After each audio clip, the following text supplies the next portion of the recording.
Time for another draftphysics.com video presentation. So I think I'll just title this something like The Cowards of Science and just go over how simple, the arguments are, the challenges, and how they have no capacity to answer the questions and therefore they just run away because they really have to admit their physics is broken, and they won't admit it because that opens a whole Pandora's box of doubt about a lot of things they've done. So this kinetic energy formula is absolute nonsense. So the history is terrible. I mean, it was started as a religion, essentially, a religious objection to austere physics, and then defended by loop-de-doos who, liked free will kind of conversations and, magic in life. So it's all voodoo and bad science, frankly. They quote mined the evidence quite obviously to find experiments that would fool people, fool the simpletons, and that's all it's about. And then it was built into the, they once they accepted it a little bit, they had to accept it all the way because they started to contrive math that was dependent on it.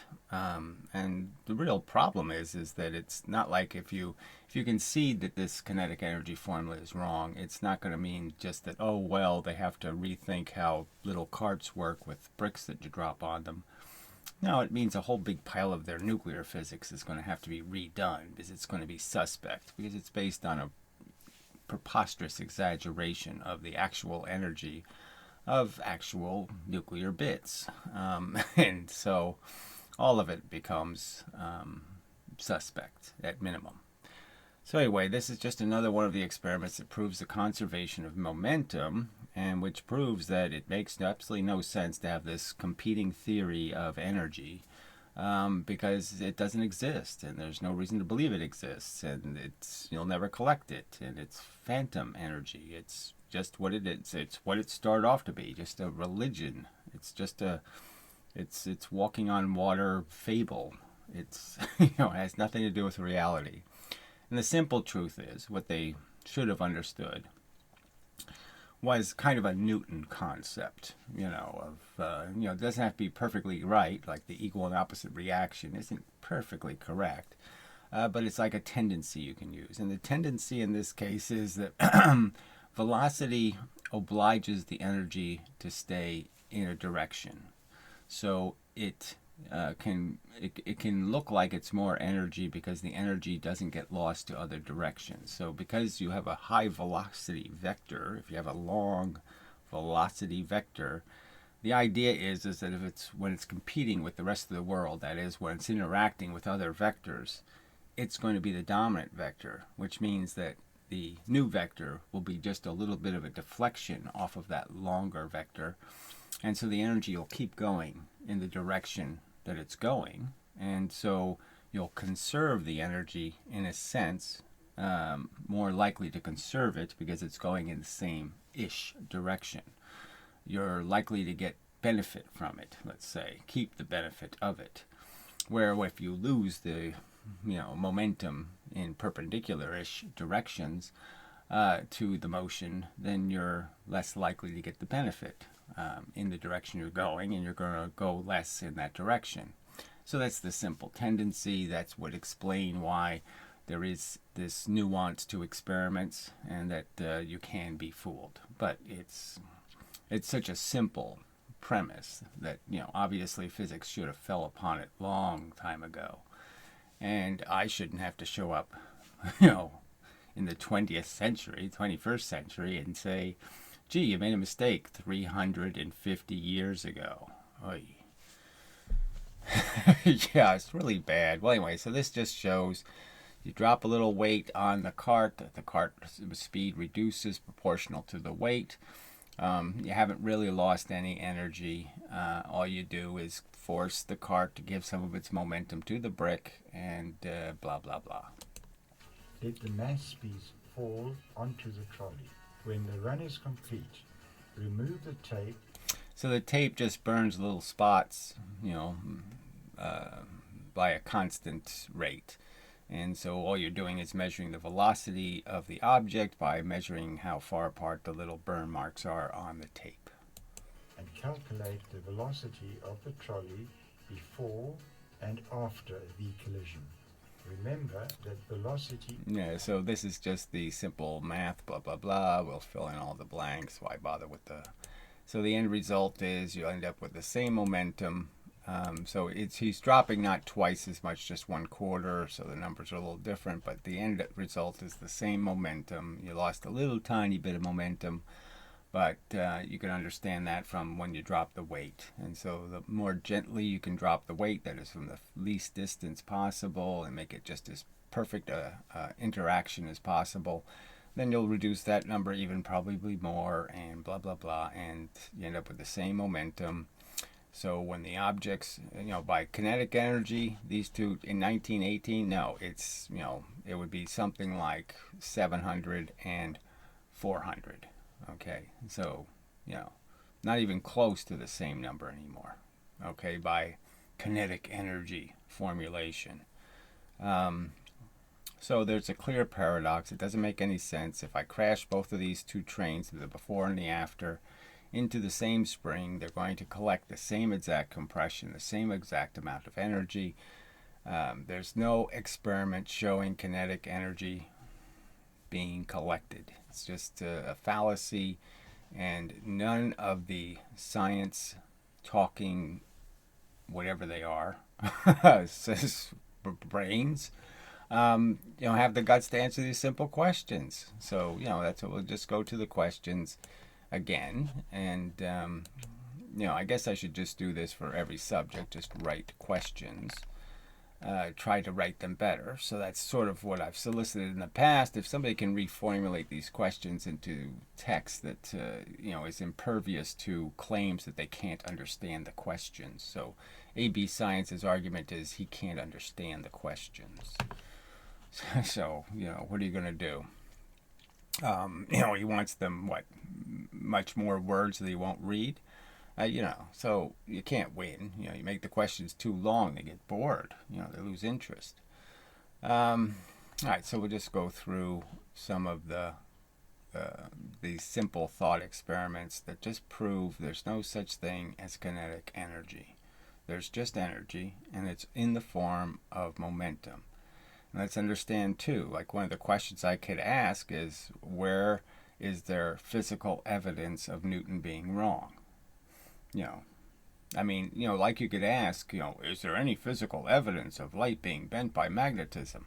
And then some people could show, Ken Wheeler and his ferrocell, but can they show real evidence? That's the question. Can physics come up with real evidence?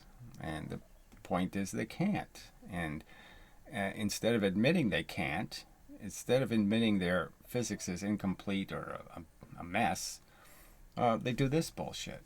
Again, I pointed out before, the speed of light and the speed of magnetism and then the speed of gravity were all figured out to be the same speed. And yet they have bent space and quantum mechanics, two completely different physical functions to explain, and so it doesn't really, right there you'd say, is there anything you can do with that contradiction? It doesn't really make sense that just by coincidence the geodesic is functioning in exactly the same way as the virtual photons of magnetism and light. Doesn't make any sense. Anyway, okay. So if I'm in space and I throw a 2-liter Coke bottle away from me at 1 mile an hour, so that's not very complicated, right? So I guess the assumption is you have to say I'm in space and I'm not next to a black hole and blah, blah. You have to go through a bunch of bullshit to say conditionally what that means. But anyway, do I receive the same thrust, that is the same maneuvering power, okay? Does it change my direction, my orientation? I guess is a way to say it. Well, thrust is a good word. So like I said, this simple question was incomprehensible to ABscience. It's this simple. Okay, if I'm in space and I throw a 2-liter Coke away from me at 1 mile an hour, do I receive the same thrust if I shoot a dime away from me at 1,000 miles an hour? So the dime is 0.002 kilograms. The 2-liter bottle is 2 kilograms. Okay, so it's 1,000 to 1 difference in their weight. All right, and so there's 1,000 to 1 difference in their speed. And the fact is, you get the same thrust from either one. So if I do either activity, if I do the dime from one side and I do the Coke bottle from the other side, I just stay going straight. That's the simple thought experiment, and he couldn't handle it. He couldn't honestly give an answer. Instead, he had to just make up shit like, well, I don't know what you're talking about. Is that some kind of physics? I don't get it. I don't understand. I mean, what up? Anyway. If so, isn't this proof against the kinetic energy formula? Clearly, it doesn't take it doesn't take 1,000 times more energy to shoot the dime. An average gun proves that. Okay, the stock of the gun's equal and opposite reaction is not thousands of joules of energy. You can't argue that the bullet is using thousands of joules to shoot the bullet when the gun only moves with a few joules of energy. It breaks Newton's laws, so right there you should know, well, that can't be right. I can't sit there and make up a story that it only takes a tiny bit of energy to move the gun, but it takes a preposterously high amount of energy to move the bullet. So, and it always ends up just being a free energy formula. It's paradoxical. Right on its face, it's a paradox. So this question should finish the argument. Right here, we should be done having any argument about this subject. This simple thought experiment just says, you're done. Okay, this should be Schrodinger cat kind of logical to the world. They should be able to say, yes, that's just idiotic. Let's just go. Let's move on. Let's move on to some kind of real physics. Okay, because yes, you're right. Entanglement is paradoxical nonsense. And instead, what did the world do? Oh, they just fell in love with the whole idea of, pretending things could be in two states at once. It's just so bad. I mean, it's just, this makes it obvious why the other obvious flaws exist. It's because physics is impervious to critique. It's impervious to being challenged. It will not accept any challenge. Instead, it will do whatever it can to make it go away. And ergo, the harassment I receive for being a dissident. How I have to be, my personal life has to be invaded, in the great pursuit of shutting people up, because that's what science has to do. It has to shut up the critics. Okay, is there any physical evidence defending the kinetic energy theorem? The theory says an 8-pound bowling ball will produce twice as much energy as a 16-pound ball thrown with the same effort. So I didn't know how to say that. I should just say the 8-pound ball goes twice as fast as the 16-pound ball. The theory is that if that happens, if you get an 8-pound ball going twice as fast as a 16-pound ball, that the 8-pound ball will have the power, the work ability, the ability to do twice as much work. That's what they believe. It'll do actually twice as much work. It'll hit pins, and instead of exchanging its momentum, it will exchange its kinetic energy. So somehow the pins will fly off at this, preposterously high number of velocity bits, portions of energy. That somehow it won't just give away what it has, it'll gain extra. So it's like the Newton's cradle. I put the ball in at a certain speed, and somehow I can create, 4 times the effect. I can make the other balls move. When you add it all up, I can make, 4 balls move with more energy than the original one actually had, more momentum. That somehow I can have something other than momentum, that I can transfer something other than momentum. I mean, that one should, right there, you should already know. Logically, how can you transfer something other than the momentum? I mean, that's all you have inside of an object is its mass and its velocity. That's all that exists, is its mass, and its mass has a velocity. So as I've pointed out, you can just understand that as the mass is in one direction and the velocity is in another direction, right? So you're just sitting there saying I can pile the velocity onto the mass and I'll get an area, volume. okay, that represents, what the object has. You have mass, you have velocity, and this is what you'll always create is an area, volume, okay, and this volume, okay, is going to be your momentum.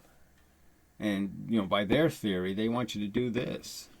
They want you to do this crazy thing. They want you to not even do that, right? It's not even doubling it. They want you to quadruple it. So turn it into this. Just because it has more velocity, they want you to think that these units of energy, okay, that somehow you've made all these extra units, tons and tons of extra energy. Again, they're saying the dime that gives you the same amount of thrust has 1,000 times more ability to do work, okay, than the bottle, the 2 kilograms. So it doesn't make any sense, because when I bang this into something, I'm going to transfer these real little bricks, these real volume of bricks, of units of energy. That's what I'm going to transfer. And so that's all I got. If I'm a bowling ball and I'm going to hit pins, I'm going to give each pin I hit a certain number of my bricks.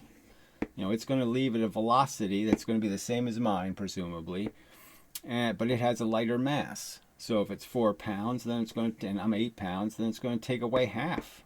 The first pin I hit is going to leave with half of my velocity. I'm going to have half of my velocity left, half of my momentum left.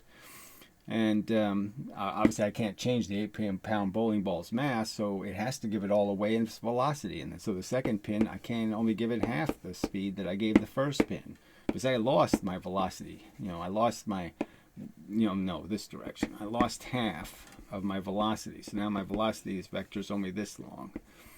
Because when I hit that first pin, I gave it this whole block. Then when I hit the second pin, the same thing's going to happen. I'm going to give away another big, huge chunk. I mean, as I slow down, it slows down too, so it doesn't get a full portion. It can't leave at quite the same speed that I'm going. And especially as I start to lose velocity. So as I'm giving it, I'm losing it. So the maximum speed I can give something is less than my original speed. So I can only give it half at a time. So I'll give it half of my half. So it'll leave, if I was going 10 miles an hour, then it's going to leave at 5. And now I'm only going to have 5 left. And the next thing I hit, I'm only going to give it 2.5. And then I'm only going to have 2.5 left. So it happens that way. But I'm saying that's all you got. You just got this. You don't have this extra magical, special, whatever garbage. I mean, this is so way off. It's so insanely way off that I shouldn't really have to make this argument. It's such an exaggeration. It's not even close to accurate or correct or reasonable. All right. Well, I should say, for the sake of argument, this was Leibniz's original idea. So at least the regular physics puts a half in front of it. So at least they knock off this much. And we're stuck with this half. But it's still an insanely silly number. Okay, in the case of the Coke bottle, okay, you're talking 2,000 versus 2, in kind of joule numbers. 2,000 versus 2. All right. Okay, if I shoot 2 objects with opposite velocity to mass ratios, so that through ABscience also. So instead, I should change that to inverse. So I'll change opposite to inverse.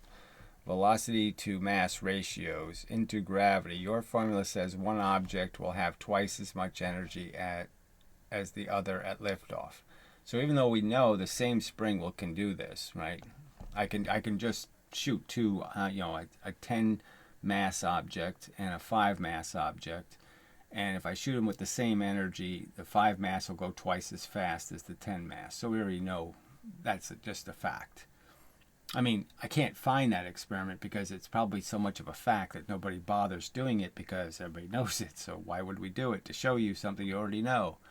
But let's, part of the reason is that they don't show it to you because then they'd have to explain why kinetic energy doesn't make any sense, because it won't make any sense. So I shoot them with the same work. The same energy shoots them. And yet somehow one of them has twice as much energy as the other. At liftoff, already doesn't make any sense, because the same energy propelled them. So how could one of them have more energy? It makes no sense. And clearly when they land, okay, so whatever happens in gravity, one goes 4 times higher, all the rest is, who cares? Because when they land, when they land, they're going to have exactly the same amount of energy. They're going to land with the same, they're going to compress the spring just the same amount again. The same amount that shot them is going to be what you receive back. And so where did the kinetic energy go? It had kinetic energy, it landed with kinetic energy, and yet there's no evidence of the kinetic energy. There's no energy, there's no evidence, no way to receive it, no way to prove that this other one could have done so much more work. Yeah, it's not there. It's not physically possible is the problem, and of course there's no experiments showing something that's physically impossible. All right, so opposite velocity to mass ratios into gravity, your formula says one object will have twice as much energy as the other at liftoff. If I let the objects fall on an identical spring, they will be recorded to impose the same pressure. So I'm trying to put it in as simple words as possible. The same joules of energy will be collected is the point. How do you reconcile the fact with your theory? Do you dispute the fact? So, and again, no answer. Can't get this question answered by physicists. Okay, they won't answer the question. All right, and then the 5-ton train one is just such a giveaway. All right, and it goes right back to the physics girl nonsense of we 100% transferred the momentum. So all the momentum went from train A to train B, from a light train to a heavy train. So we completely transferred all the momentum, and yet we heated the environment. We made sounds, and we deformed the metal, and we did all kinds of other work that added up to half the energy. So somehow half the energy went into a bunch of invisible, non-existent energy because the sound isn't going to be enough energy to account for half. And any sparks or any other bullshit isn't going to account for half the energy. So it's just a mystical, event where you spill half the paint and yet pour all the paint into the bucket. Completely paradoxically insane. You can't do that. You can't spill the paint and pour it into the bucket. You can't give it away and keep it. I mean, you really can't literally give your money away and then say, I still have my money. It's insanely crazy. And yet it's right there in the core of physics. Right there, right in the heartbeat of it. It's right next to the heart of physics. It's something, it's almost, it's the kinetic energy formula is, right in the middle of all of their calculations and perceptions of reality. And it's a nonsense. It's a fable. It's a three pig. It doesn't make any sense.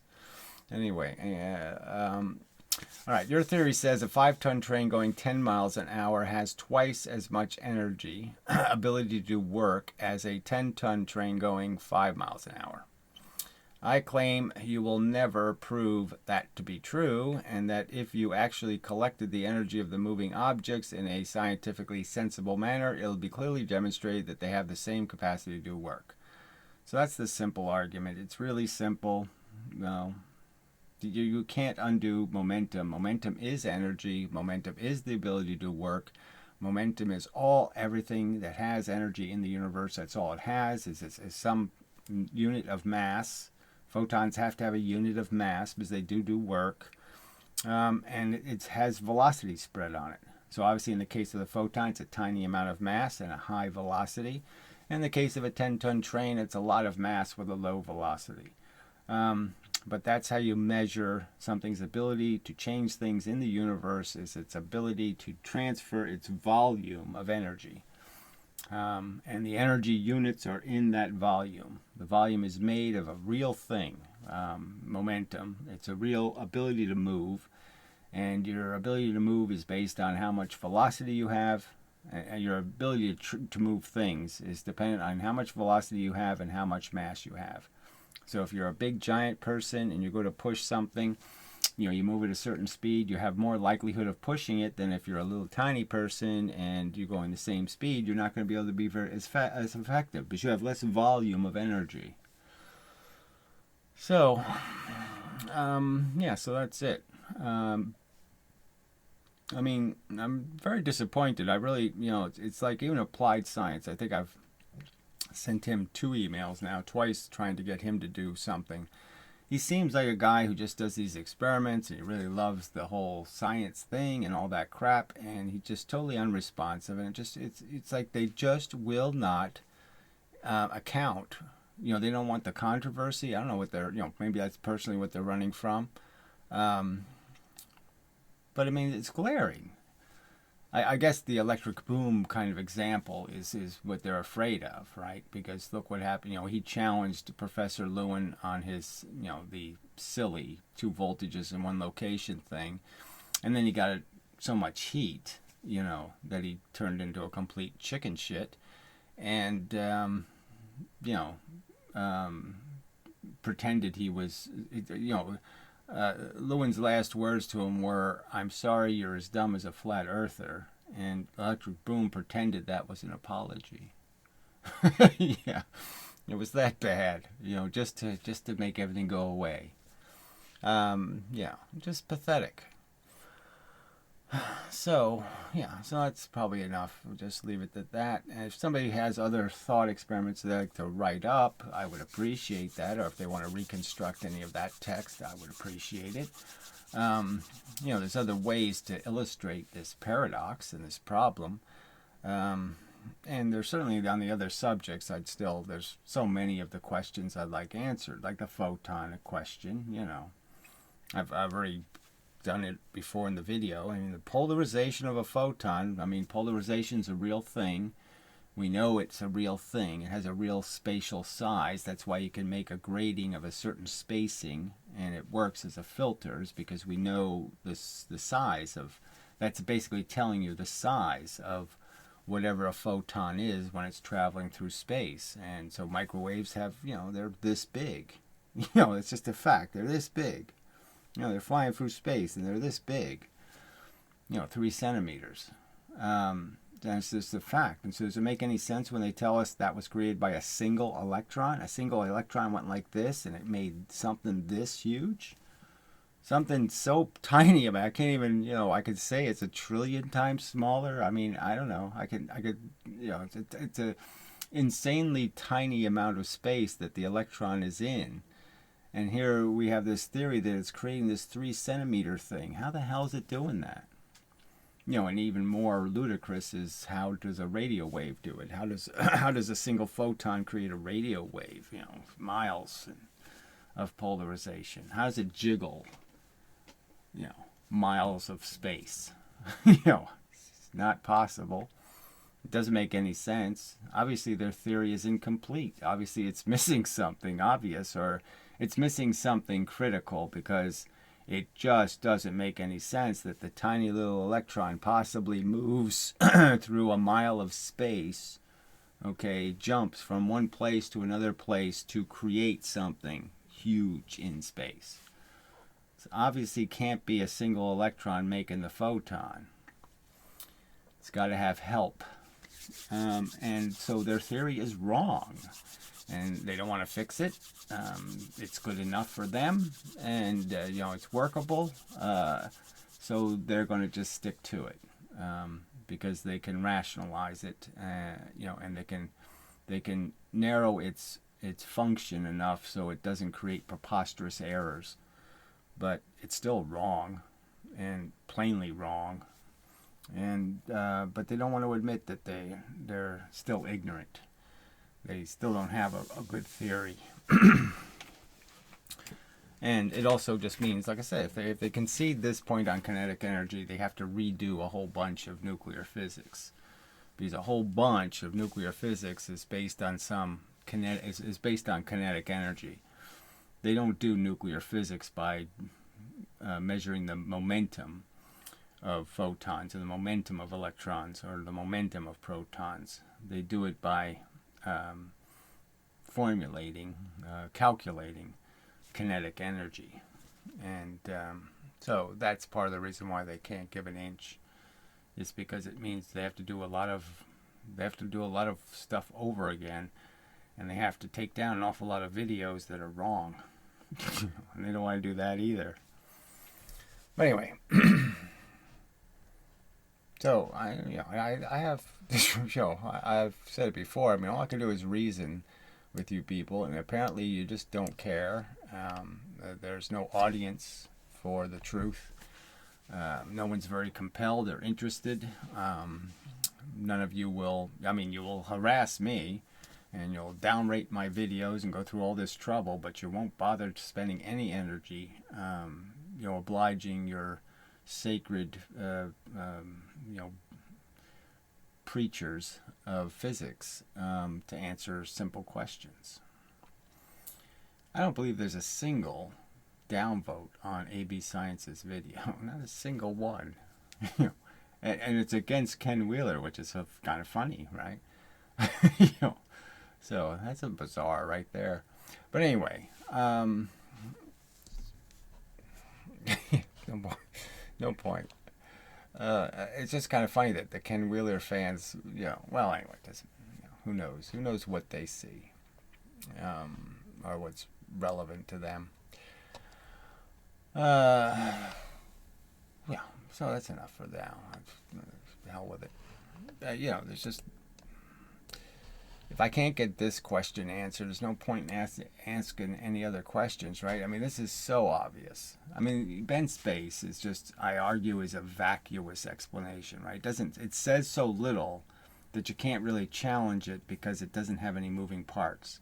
It's so not a real answer to the question, what makes things fall into the planets. It's such a non-answer in the sense that it has no mechanism.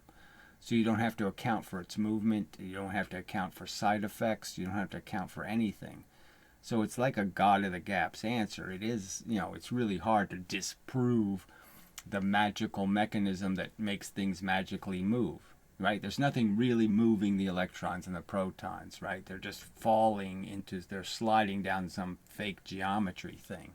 So yeah, it's really hard to counter-argue it, because it doesn't have any reality. It doesn't have any physical mechanism. It doesn't actually physically move anything. It's like just me saying the domino jumps from over here to over there, and I don't give you any reason why it jumps. I don't explain where the energy came from. I don't explain any of it.